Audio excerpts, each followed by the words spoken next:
Info. Kallacha qabsoo uummata Oromooti. Abaa'oo. Hashama harka fuune dhaggeeffattoota naaf toliisho sagantaa koo guyyaa har'aatiin keessummaa addaa tokko qabadhee dhufeen jira. Keessummaan koo guyyaa har'aa Jaalmarroodha. Isaan faana gaaffiif deebii gabaabaan taasisaa ni hordofaa.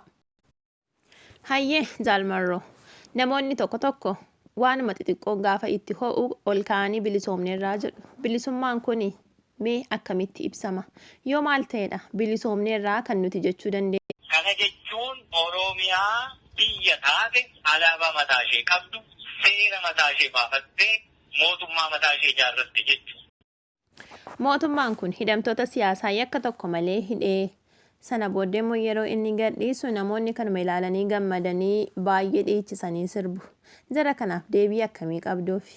Si hidhee si hiikee hiikamuu keetti gammadda yoo ta'e bilbila silaa mirga argachuu qabdu tokko biyya kana keessatti gibira itti gabbartu argachuu sarvisi gochuu qabu tokko sirraa hidhee gaafa si hiikummoo itti gammaddee kunillee wallaalummaa jechuudha. Namoota nama ilaalanii deemanii noo maal jettuuni? Namatti hin sagadin, nama laaltees hin deemin, waan barbaaddu beeki.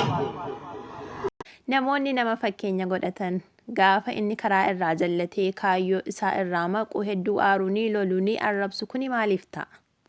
Nama laaltan hin deeminaan hin jedhu kanaaf jechuudha. Gaaffii Oromoo inni guddaan gaaffii mirga abbaa biyyummaadha. Namoonni baay'een garuu mootummaan kun afaan Oromoo afaan federaalaa ta'a, mootummaan kun kan Oromooti waan jedheef gaaffiin Oromoo deebi'eera jedhanii yaadu. Haa ta'uutii Jaalmarroo, sinoo mee warra waan xixiqqoo kanaan gowwoomfamaniin maal jettu? Okolee guutuu nan keetiini fal'aana ammaaf si safaranii tole jettare. Okolee sanarraa fal'aanaan si safaruu miti fal'aanni tokkoyyuu hir'atte jennaan hin fudhatiin jechuudha. Abbaan qeerroo abaluudhaa, abbaan qeerroo abaluudhaa jedhanii qeerroo kana kan nama dhuunfaaf kennan hedduu argaa jirra. Jaalmarroo, abbaan qeerroo nama dhuunfaa tokkodha. Mee abbaan qeerroo eenyudha jettu sin? Abbaan qeerroo gadi baasuu fi ol galchuu roorroo. Qabeenyuma Oromiyaa irraa waa xiqqoo muranii laatanii fi namoonni hedduun kanuma fudhatanii gammadu.